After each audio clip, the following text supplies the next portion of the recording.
Hay un contraste, hay una diferencia entre los reinos del mundo y el reino de Dios. Hay diferencias esenciales entre el reino de Dios y los reinos del mundo. En aquel pasaje donde Jesús envía a los 12 para ir a predicar el reino de Dios, tenemos una gran enseñanza al respecto de estas diferencias. En Lucas capítulo 9 hemos leído los primeros versos del 1 al 6, que voy a reiterar para que lo podamos recordar y ojalá que varios pasajes los tengamos casi de memoria, porque así se nos facilita la meditación. Habiendo reunido a sus 12 discípulos, les dio poder y autoridad sobre todos los demonios y para sanar enfermedades, y los envió a predicar el reino de Dios y a sanar a los enfermos. Y les dijo: no toméis nada para el camino, ni bordón, ni alforja, ni pan, ni dinero, ni llevéis 2 túnicas. Y en cualquier casa donde entréis, quedad allí, y de allí salid. Y donde quiera que nos recibieren, salid de aquella ciudad, y sacudid el polvo de vuestros pies en testimonio contra ellos. Y saliendo, pasaban por todas las aldeas, anunciando el evangelio y sanando por todas partes. Por lo pronto, Jesús pide a los discípulos que al predicar el reino de los cielos, el reino de Dios, se preocupen por los enfermos, por los que sufren, por los endemoniados. Y esto es algo para lo cual los reinos de este mundo no tienen una verdadera solución. ¿Qué puede hacer un reino de este mundo con los endemoniados? Cuando mucho, meterlos en un manicomio, llenarlos de calmantes, de drogas que les impidan tener un cierto grado de vida aceptable, o ahora con los supuestos derechos humanos en los que ninguna persona puede permanecer recluida en los centros psiquiátricos, la realidad es que quedan abandonados a los riesgos, al rechazo y a lo que les pueda suceder allá afuera. Y cuando los centros psiquiátricos funcionaban, también hubo muchos casos de abusos y situaciones drásticas y tristes en los que las personas sufrían el abuso, la agresión, el maltrato de los supuestos cuidadores.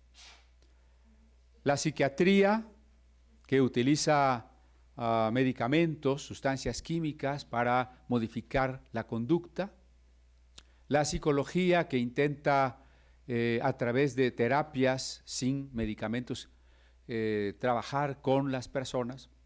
Ambas, que tienen mucho que aportar y que no descartamos y que no decimos que el cristiano no tenga que recurrir a ello. Sin embargo, tienen que reconocer también que en estos niveles de lo que la Biblia llama endemoniados, no tienen ninguna solución. No pueden curar a nadie. Y entonces, el mensaje del reino de Dios es que hay una curación para aquellos que no tienen curación. Jesús también pidió que fueran a sanar a los enfermos. Claro, los gobiernos, algunos gobiernos, han puesto un énfasis en la salud pública.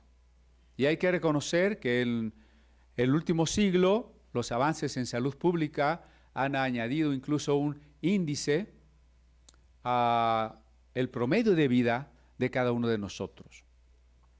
Sin embargo, el problema profundo de la enfermedad no se puede resolver. ¿Por qué? Porque en medio de la enfermedad, sea que nos curemos o que nos muramos, necesitamos entender el sentido de la existencia. ¿Para qué estamos aquí y qué pasa después de esta vida? Algo que no nos pueden dar los reinos de este mundo y que muchas veces, a la par del desarrollo de la medicina y de la salud pública, también ese ámbito de la salud es todo un negocio. Puede ser que usted ni necesite una operación, pero como tiene un seguro que va a pagar cualquier operación, lo van a operar, aunque no lo necesite. El costo de los medicamentos, la calidad de los medicamentos, el maltrato de los médicos hacia los pacientes como si no fueran personas. Tiene muchas aristas negativas también. ¿Por qué? Porque solo el reino de Dios puede solucionar en profundidad los problemas del hombre. Ningún gobierno podría o debería adjudicarse proveer a sus ciudadanos el sentido último de la existencia. Y los gobiernos que han tratado de hacer a un lado a Dios y que han mezclado sus intenciones y objetivos políticos con la suposición de que ellos tienen la respuesta última, se han vuelto la bestia. Me refiero al nacionalsocialismo. Me refiero a la dictadura de Stalin en Rusia, al fascismo. Y les llamo la bestia porque han intentado dejar a Dios de lado para endiosar al Estado, para endiosar al líder que les preside. Y en eso consiste el ser del anticristo, en colocarse en lugar de Dios, en invitarnos a adorar y a divinizar lo que no es divino, a poner a la criatura en lugar del Creador. Por eso es que algunos libros apocalípticos, como el libro de Daniel o el Apocalipsis de San Juan, representan a los gobiernos como bestias. ¿Recuerda usted las visiones del libro de Daniel? Y vi 4 bestias. Una era un león, otra era un oso, otra era un leopardo y otra era una combinación terrible de varias bestias. Y en el Apocalipsis también, un dragón con 10 cuernos, en Daniel un macho cabrío, un carnero, allá en el capítulo 9. ¿Por qué los gobiernos del mundo son simbolizados como bestias? Porque aunque son necesarios, son parte de la solución de Dios al caos social de la humanidad. Imagínense si no hubiese gobierno. Estamos mal con los gobiernos, ¿no? Estamos mal con el PRI, estamos mal con el PAN, estamos mal con Morena. No me vaya a decir que no. Pero peor sería si no hubiera gobierno, si no hubiera normas, si no hubiera ni semáforos. Los gobiernos están allí para enfrentar al caos, pero son ambivalentes, al mismo tiempo que están allí para garantizar la justicia, la seguridad del ciudadano. También están para explotarlo, para dominarlo y a veces para desatar el terror. Cuando estos gobiernos que yo mencionaba hace rato, como el nacionalsocialismo de Hitler, desató el terror a través de sus enseñanzas espirituales, ocultistas, de brujería, la gente vivió, si no estaba de acuerdo con ellos, en el terror.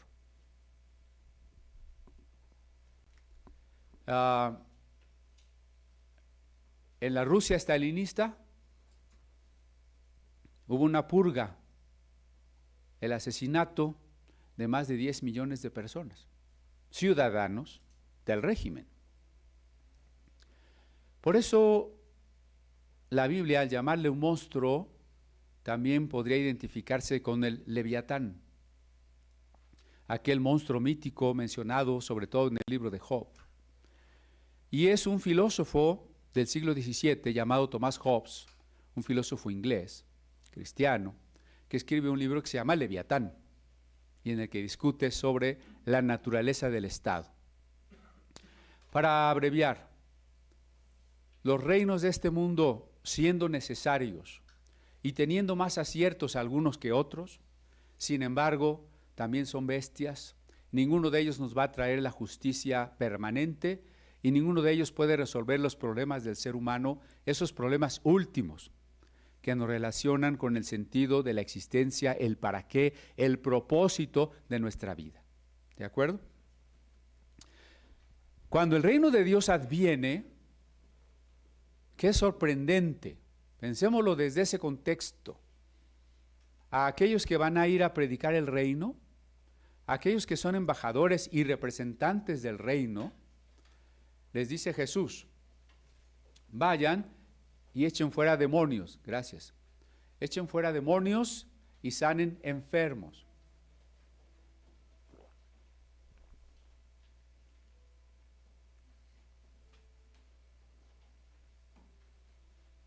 ¿Estará esa palabra dicha solo para los 12 apóstoles? Esa pregunta es importante, ¿eh? Hay varias respuestas.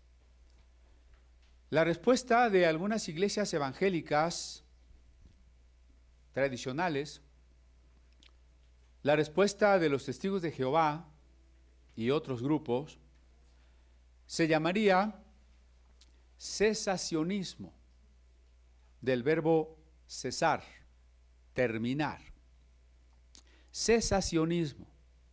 Lo que esas doctrinas nos enseñarían es que los milagros de sanidad, la liberación de los demonios, solo sucedió en la época apostólica y que cuando terminó la época apostólica, por allá a más tardar del año 100 después de Cristo, estos milagros cesaron. Ahí está una interpretación. De acuerdo con esa interpretación, esto que leemos aquí no pasaría de ser una cierta curiosidad histórica. Sí, Jesús mandó a sus discípulos a sanar, ellos fueron y sanaron, y ya, pero eso pasó hace 20 siglos. ¿Y cuál es la enseñanza? No hay más. Otra interpretación, más al estilo católico y al estilo de la Iglesia, la luz del mundo, es que estos milagros pueden estar vigentes, pero solo en aquellos que son apóstoles.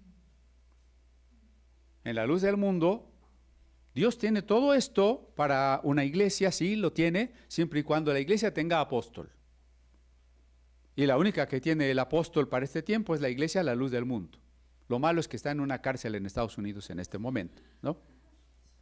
Pues esa idea de que solo los apóstoles, entendidos como unas personas extraordinarias, con cierta autoridad, cierta santidad, cierta dignidad o jerarquía que Dios les otorga.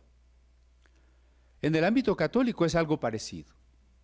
Si tú quieres sacar un demonio, necesitas que lo haga el obispo. O que sea el obispo el que te autoriza o el que ha ordenado a un cierto sacerdote, preparado en los ritos y en los libros de exorcismo. Solo ciertas personas. Y si no el obispo, cuando menos alguien que viva en olor de santidad. ¿Cuál es el principio por el cual se solicita la canonización de alguien? Que se pueda probar que por la intercesión de él o de ella han sucedido más de 2 o 3 milagros, y entonces es un santo. Entonces, ¿quién puede hacer sanidad de los enfermos, liberación de los demonios? Los santos, los obispos, los apóstoles. Es una doctrina muy restringida. ¿Qué es lo que nosotros podemos entender aquí en la Biblia? Recuerden que cuando planteamos varias interpretaciones posibles, no están obligados a tomar alguna, pero sí a reflexionar, y que si alguna puede tener mayor sustento, quizá podamos adoptarla. Los 12 apóstoles son los representantes del nuevo Israel. En otras palabras, nos representan a cada uno de nosotros. En primer lugar, en las debilidades humanas. Usted y yo somos un Pedro capaz de negar al Señor bajo ciertas circunstancias, ¿o no? Pero nos representan sobre todo como el llamado, la autoridad y el poder que Dios les da para ir en el nombre de Jesucristo. Y eso se nos da a todos nosotros. Hay un pasaje paralelo que está allá en Marcos capítulo 16 y dice: estas señales seguirán a los que creyeren.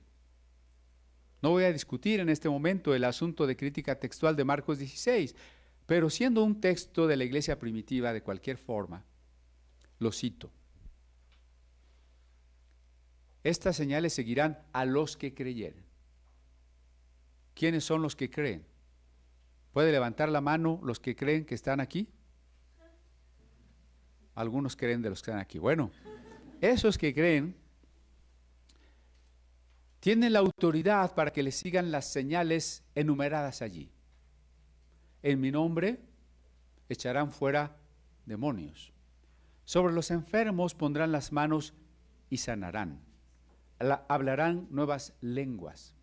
Si bebieren cosa mortífera, no les dañará. En las manos tomarán serpientes. No se trata de buscar, tentando a Dios, el milagro, de provocar una especie de milagro, porque hay congregaciones donde traen efectivamente serpientes venenosas y se las andan pasando entre todos para ver si tienen fe. Evidentemente ha habido muchos casos de personas mordidas y muertas, porque el texto no está diciendo que tú provoques el milagro, que busques el milagro, porque Jesús dejó claro: no tentarás al Señor tu Dios. Lo que sí está claro es que cuando llegue la necesidad y la guía del Espíritu Santo, sucederá el respaldo que Dios nos da con estas señales a la predicación de su palabra. Nosotros no hemos sido llamados a buscar milagros. Hemos sido llamados a predicar el reino. Hay una diferencia, porque a veces hay avisos para ir a una reunión donde dice: ven a pedir tu milagro, ven a recibir tu milagro, ven a declarar tu milagro. No hay ningún pasaje en la Escritura que diga eso. Pero yo recuerdo allá en el libro de los Hechos, después de que Pedro y Juan son azotados en castigo por predicar y se les prohíbe seguir predicando. Van con la iglesia y la iglesia ora y la oración dice: Señor, concede que tus siervos hablen tu palabra con todo denuedo, mientras tú extiendes tu mano y obras maravillas en el nombre de tu santo Hijo Jesús. Yo no voy a ir a hacer maravillas, a buscar maravillas, a decretar maravillas o a dar cursos de milagros. No, yo voy a ir a predicar el reino de Dios. Y Él, en su voluntad, respaldará en el nombre de Jesús los milagros que se tengan que hacer. Todos los pasajes relativos en los evangelios a los enviados son para usted, en palabras simples, son para usted. Para usted, hermano, varón. Para usted, hermana, mujer. Para usted, joven, menor de 20 años. Para usted, hermano mayor de 50. Cada uno de nosotros está representado aquí en esos discípulos. Formamos parte del nuevo Israel. Así que, cuando el texto dice: vayan y prediquen el evangelio, ¿quién tiene que hacer eso? Todos. Cuando el texto dice: lo que atareis en la tierra será atado en el cielo, ¿a quién se lo está diciendo? ¿Al sacerdote? ¿Al apóstol? ¿Al que cree en los decretos? ¿A aquel que sigue la voluntad de Dios en lo que Dios le indica y Dios le respalda? Y ese es cada uno de nosotros. Cada vez que la Biblia hable de misión para los 12, no estamos exentos. Es una misión para nosotros. Y tal vez usted diga, pero ¿yo cómo podría hacer lo que hizo San Pedro, San Juan o Santo Tomás? Bueno, Santo Tomás sí, porque era incrédulo.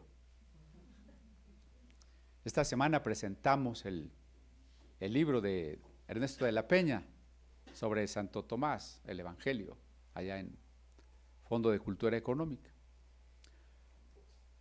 Bueno,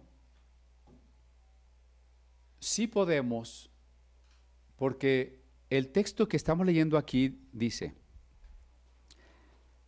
en el verso 1, les dio poder y autoridad. Les dio poder y autoridad. Si estamos diciendo que este pasaje se refiere a quiénes, ¿solo a San Pedro? ¿Solo a San Mateo? ¿A quién? A usted, se refiere a usted. Eso significa que Dios a usted le ha dado poder y autoridad. ¿Qué es autoridad? Significa que de manera legítima usted representa la autoridad de Dios. Como el poder significa que se le da la capacidad para realizar lo que se le pide que realice. Déjeme poner como ejemplo un policía. Si un policía es legítimamente un policía, tanto su placa como su uniforme le dan la autoridad. El problema con muchos de nuestros policías es que no les dan ni pistola, entonces no tienen poder para ejercer su autoridad. Mientras que un delincuente que tiene una pistola tiene poder y nos puede asaltar, pero no tiene autoridad. ¿Ve? Necesitamos ambas cosas. Necesitamos la autoridad y necesitamos el poder. La autoridad es ese derecho, esa delegación que Dios nos da para representarlo a Él. Y el poder es la eficacia que nos respalda en la tarea que Dios nos encarga. Necesitamos el poder y la autoridad. Pero jamás pensemos que son nuestras. No son nuestras. La autoridad de Dios es siempre una autoridad delegada. Cuidado, por ejemplo, cuando el marido en la casa dice, yo soy la autoridad, así que te sujetas. No. Él tiene una autoridad delegada de Dios. ¿Eso qué quiere decir? Que él representa el amor protector de Dios. ¿Ve que hay una gran diferencia? El marido puede decir, yo represento el amor protector de Dios, que no es lo mismo que decir, me boleas los zapatos porque yo soy la autoridad. Lo mismo sucede entre los ministros. Cuando usted escucha una predicación donde alguien se adjudica y presume y exige la sujeción de todos por su autoridad, tenga cuidado. Si yo desde este púlpito le digo alguna vez, es que yo aquí soy la autoridad, ya no venga. La autoridad es una autoridad delegada. Y mientras caminemos en comunión con Dios, esa delegación es respaldada por Dios, con el poder. Si nosotros usamos mal la autoridad, si nosotros nos atribuimos a nosotros mismos la autoridad, si nosotros no estamos en comunión con Dios, esa autoridad no tiene la eficacia que requiere, no tiene el poder. Jesús nos ha otorgado la oportunidad de tener la autoridad y el poder. Que Él tenía, ojo con esto que voy a decir, como humano. No falta el comentarista que diga, ya ven, Jesús usaba sus atributos divinos porque aquí nos da la autoridad y el poder. Sí, pero nos delega esa autoridad que a su vez Dios le había delegado. Hagan de cuenta que un papá que tiene autoridad de Dios para los hijos, le dice al hijo mayor, cuida a tus hermanos. ¿Verdad que está delegando una autoridad que a su vez él tenía delegada? Jesús no está usando en este mundo sus atributos divinos, recuerde. Por ahí están los videos de los estudios. En el canal Estudios Cristian Gómez ya están editados, le recomiendo que los esté repasando. Hay uno en donde decimos que una de las pruebas de que Jesús en este mundo se había limitado a las condiciones de lo humano es que cuando Herodes lo quiso matar, José tuvo que tomar al niño y escapar hacia Egipto. Luego entonces Jesús era vulnerable, era susceptible a la muerte como humano. Porque si Jesús estuviese en este mundo en esa calidad divina, usando los atributos divinos, Herodes no podía matarlo. Y no era necesario que José lo llevara a Egipto. Bueno, regreso al punto. Jesús ha recibido del Padre poder y autoridad. No me está delegando una autoridad divina, aunque Él es divino. Me está delegando la autoridad que como hombre ungido del Espíritu, como el Cristo, ha recibido del Padre. Y si se queda así como desconcertado por lo que digo, recuerde el Evangelio de Mateo que cierra diciendo en palabras de Jesús, toda autoridad me es dada, ¿no? Toda autoridad me es dada en el cielo y en la tierra, me es dada. ¿No dice Pablo que el Padre entregará el reino al Hijo y al final el Hijo entregará el reino al Padre? ¿No dice el Evangelio de Juan, yo no hago las obras que son mis obras, yo hago las obras que el Padre me dio? No hablo mis palabras, sino las palabras que el Padre me dio. Jesús no dice, Lázaro, resucita, sal de la tumba porque yo soy divino. No da ese tipo de orden Jesús al cadáver de Lázaro. Lo que el Evangelio de Juan registra es la siguiente oración de Jesús. Padre, te doy gracias porque sé que me has oído. Lázaro, ven fuera. ¿Quién recibió o de quién recibió Jesús la autoridad y el poder para levantar a Lázaro? De su Padre, ¿sí? Esa autoridad que el Padre le da a Jesús, Jesús la delega a sus seguidores. De tal manera que nosotros somos representantes de Jesús, embajadores. ¿A quién le gustaría ser del servicio diplomático exterior mexicano? A ver, que lo mandaran de embajador a Inglaterra. ¿No le gustaría? Pues sí, algo de caché le va a dar eso, ¿no? Bueno, aunque usted no lo crea, así tan sencillo como usted se vea, tan joven como usted se valore, no importa. Usted y yo, cada uno somos embajadores de Jesús. ¿Y cómo se porta un embajador? Imagínense que el embajador de México en otro país hace tranzas y hace todo mal. ¿Qué van a decir? Lo que de por sí ya es un prejuicio en el extranjero. Los mexicanos son unos flojos. Los mexicanos son unos corruptos. ¿Verdad? Tenemos que automirarnos, apreciarnos como embajadores de Cristo. Lo que las personas vean en nosotros es lo que van a entender de Cristo. Es lo que van a poder captar del reino de los cielos. Usted es un embajador del reino de los cielos. Por eso dice, en mi nombre echarán fuera demonios. ¿Qué quiere decir en mi nombre? ¿Qué es lo que hace un embajador? Ir en el nombre del gobierno de su país. Eso es lo que hace un embajador. Si un embajador dijera, le declaramos la guerra, pues el otro lo va a tomar en serio, porque el embajador representa al gobierno de su país. Usted es un embajador de Cristo. Por eso no se puede portar como se porta cualquiera. Por eso usted no puede dar mal testimonio frente a los demás.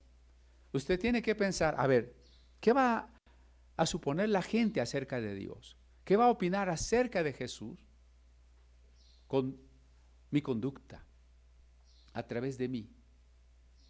¿qué estoy dando a entender que es el cristianismo? Eso es ser un embajador. Y usted y yo, queramos o no, sepamos o no, somos embajadores.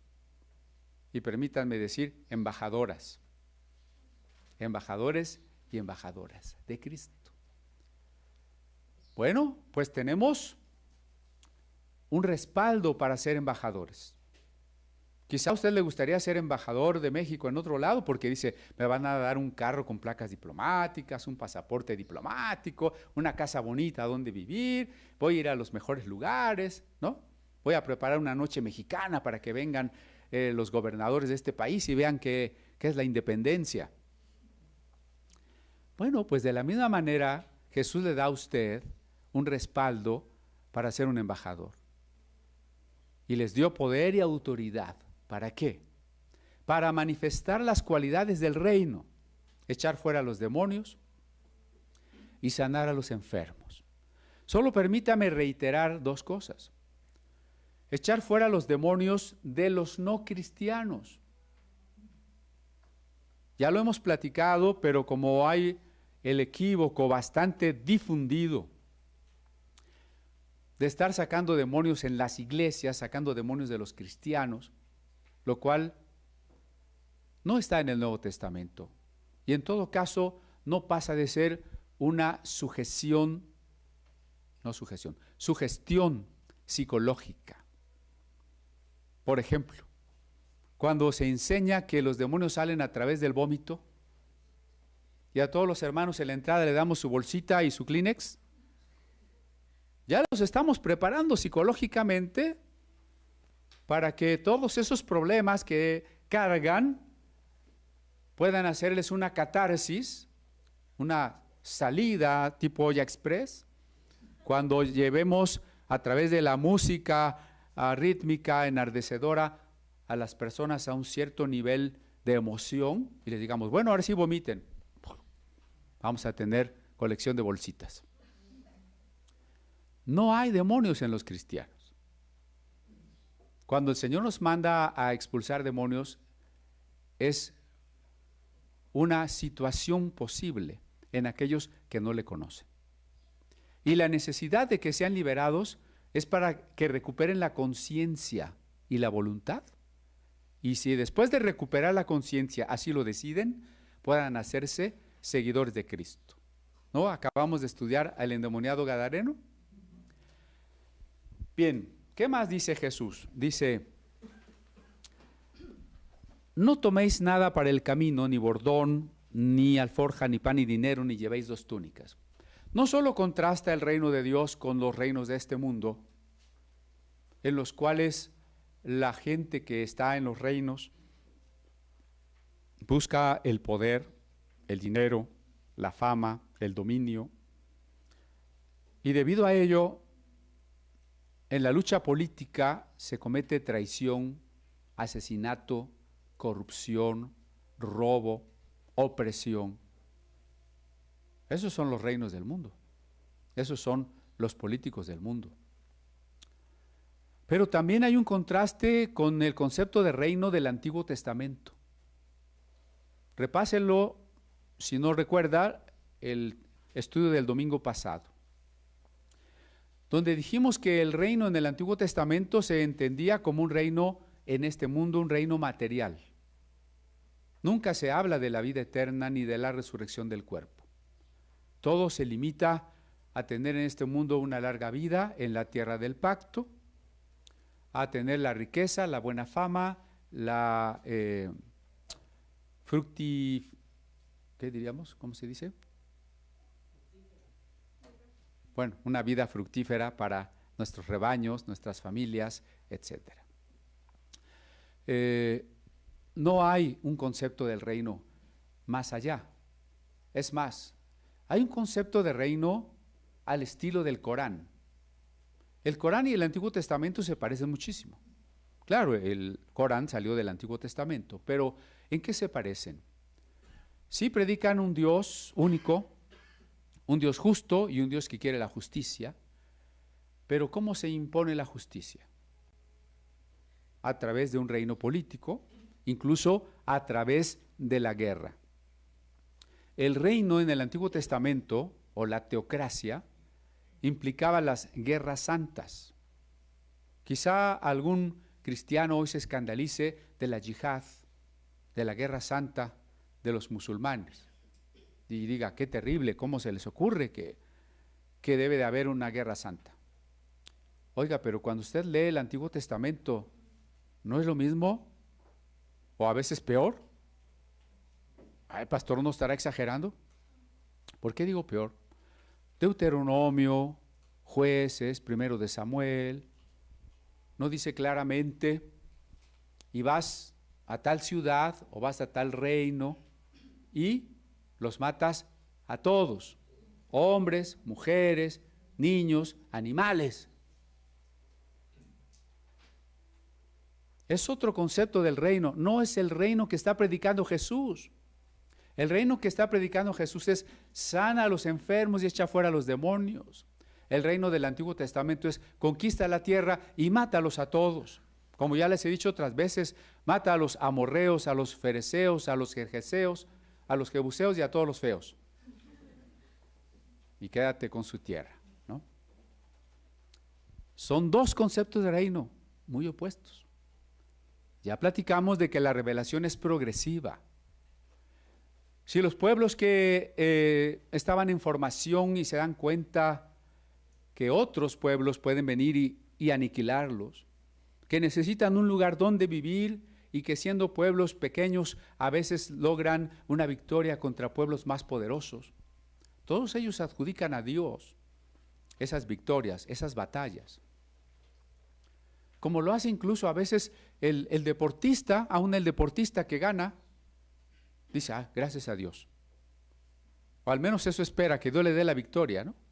Y antes de la función de boxeo o de fútbol, pues hace su oración o se persina. A ver si Dios lo ayuda.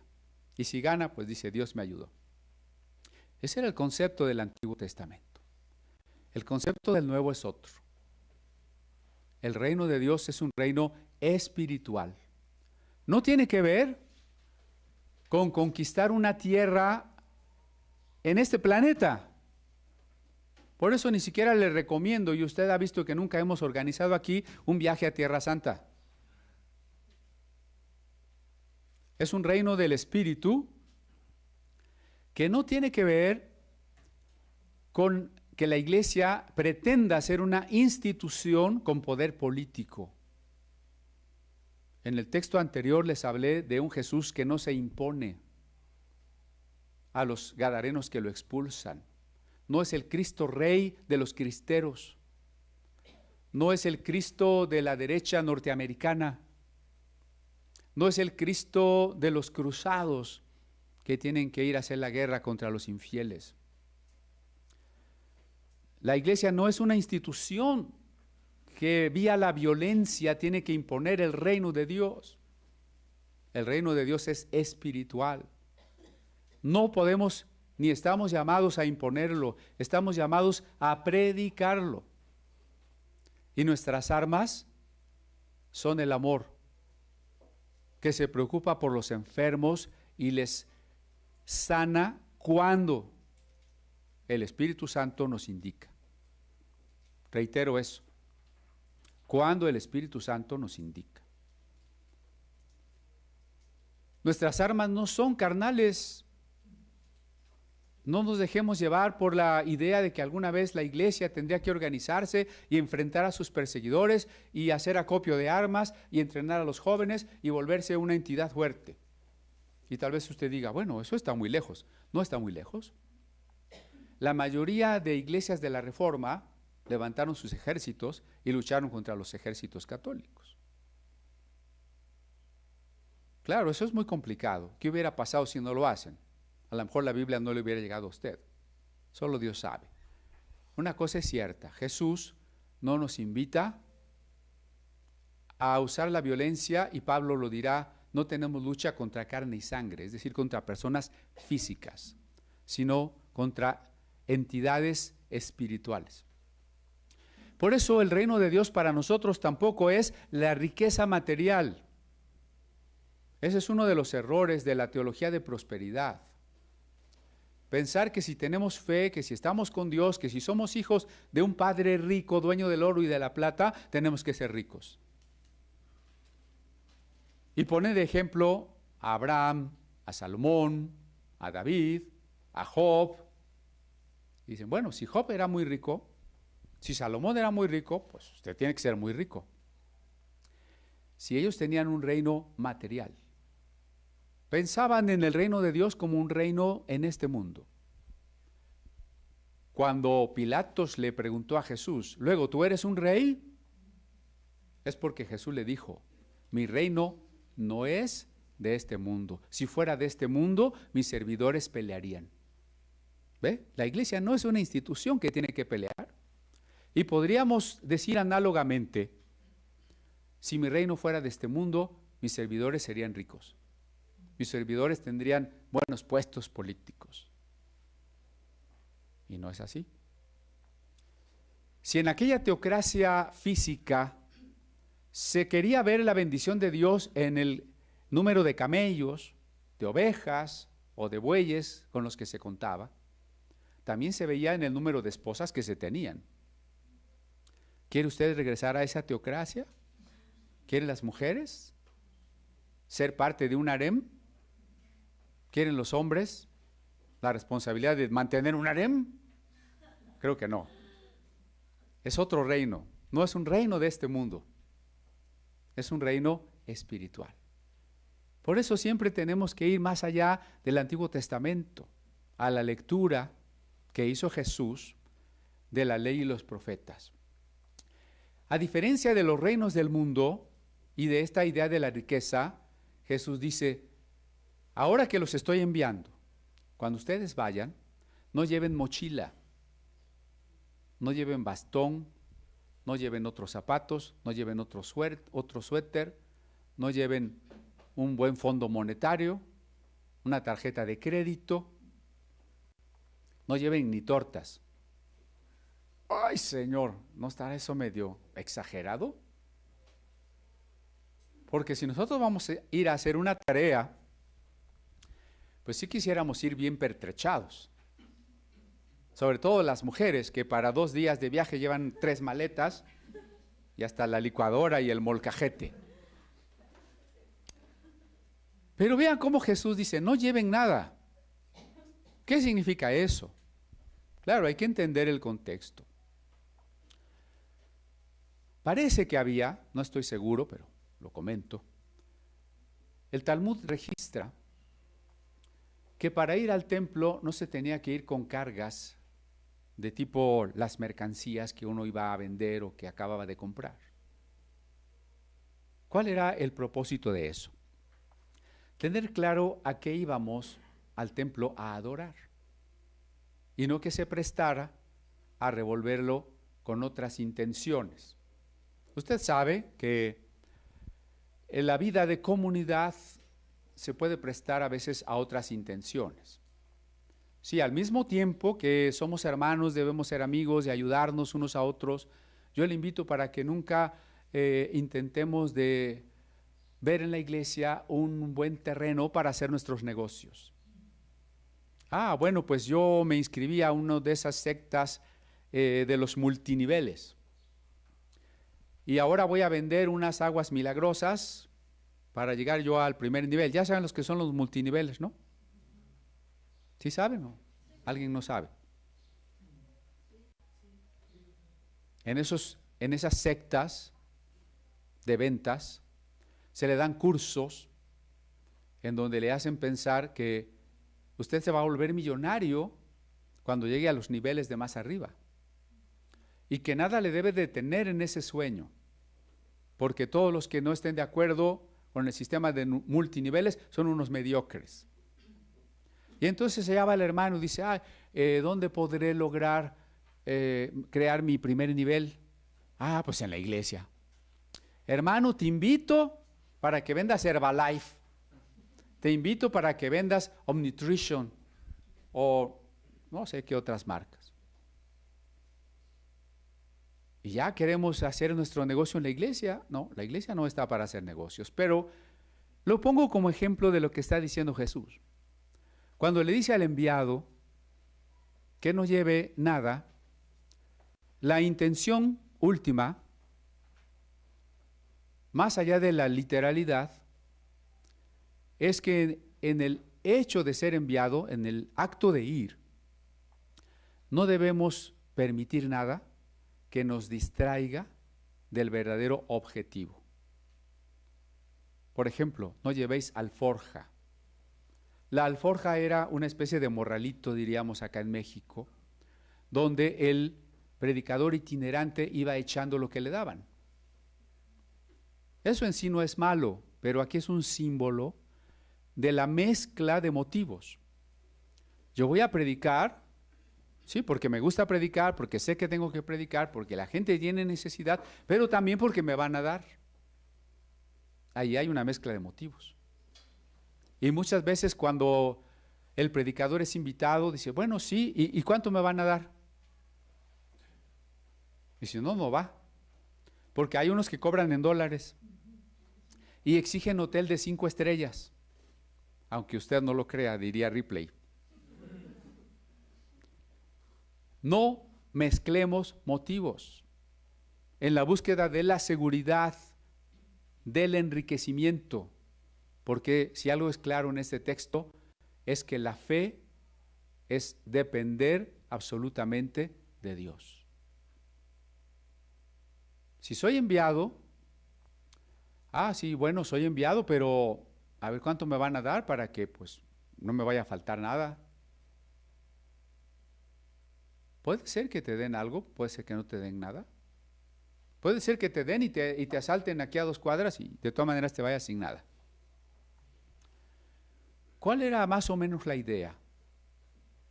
La idea es que uno tenía que compartir con los destinatarios, con las personas con las que llegaba, la vida que ellos tenían. Y esto significa que el Evangelio es efectivamente un evangelio de comunión y de identificación con el pobre. Cuando Jesús fue enviado a este mundo, ¿vino Él con todas las garantías de un rey del universo? Le dijo al Padre, bueno, yo sí voy, pero mira, me preparas un palacio allá en la tierra, unos servidores, muchas riquezas. Cuando Jesús vino, se identificó con los hombres y como Lucas ha enfatizado todo el evangelio, con los pobres, con los rechazados, con los necesitados. A donde voy, tengo que identificarme con quienes voy. Si me dicen, hermano, ¿puede ir a predicar a la sierra? Sí, pero yo llego en mi Mercedes-Benz,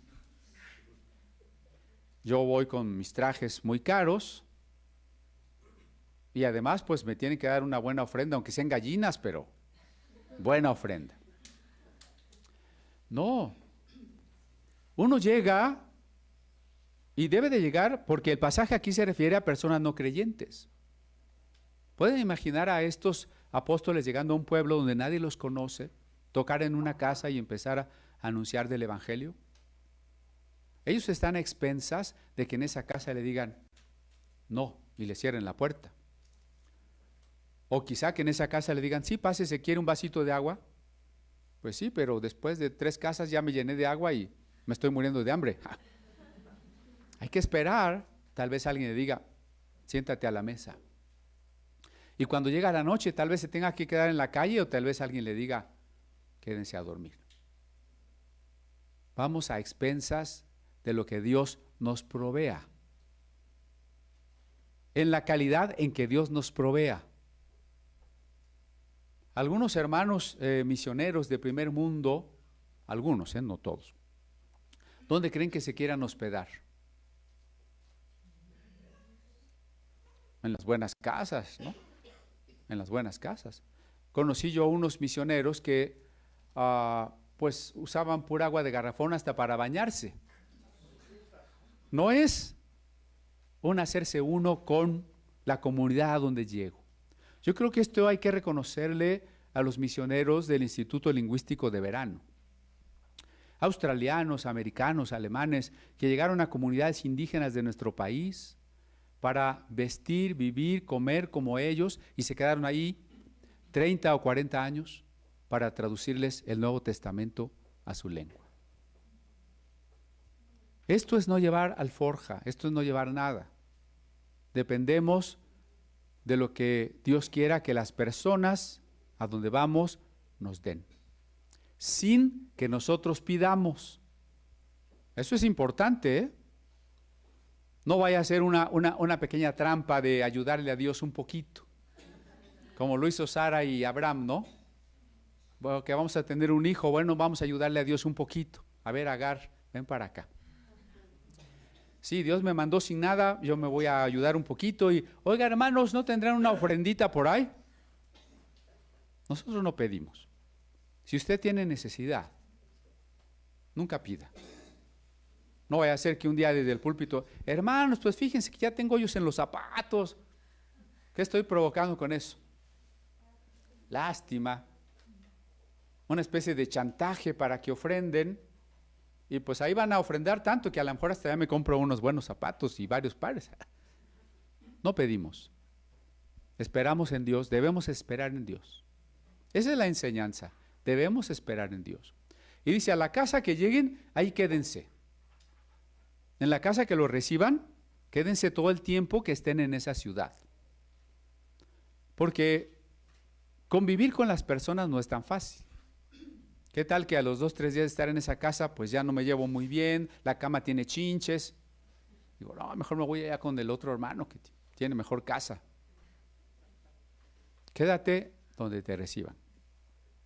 El capítulo 10 volverá a tratar algo semejante e insistirá, come lo que te den. Aquí no se vale eso de que no quiero, no me gusta, tiene chile, son insectos. Si te dan insectos, te los comes. Quédate allí hasta que termines tu tarea en esa ciudad. Y si en una ciudad no te reciben, sal de ella y sacúdete el polvo de las sandalias.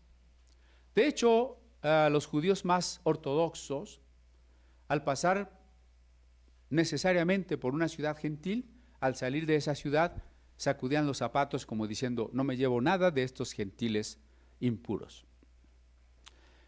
El mandato aquí traslada el asunto al símbolo de un testimonio contra el que rechaza el evangelio. Muy bien, yo vine a esta ciudad poniendo mi tiempo, mi vida, mi esfuerzo, pero Jesús no se impone. Ustedes no quieren el evangelio, entonces yo me sacudo el polvo como diciendo, soy libre de la sangre de ustedes. Hay un testimonio que después Jesús mismo y en el mismo evangelio dirá, el juicio para algunas ciudades como Sodoma no será tan terrible como para aquellos que oyeron y no quisieron. Y saliendo pasaban por todas las aldeas, anunciando el evangelio y sanando por todas partes. Esa es nuestra tarea. Esa es nuestra tarea. Ir por todas partes a anunciar el evangelio. Y tal vez usted diga, bueno, sí, pero a mí no me están mandando a ningún lado. Pensemos en varios niveles de aplicación.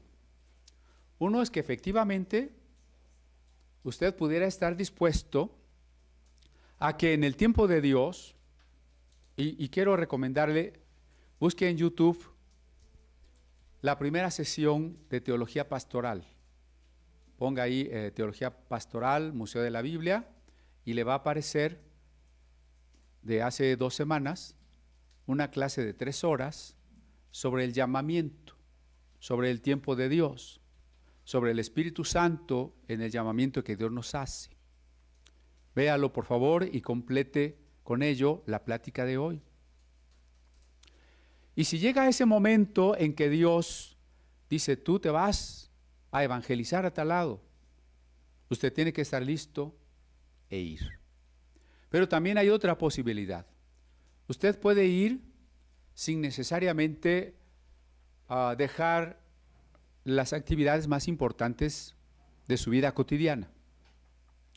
¿Por qué? Porque así como algunas de las hermanas van a ir a predicar a Tezonco esta semana, usted puede ir a visitar a las células de Aguascalientes, o a los hermanos de Tehuacán, a los hermanos de Puebla, a los hermanos de Chihuahua.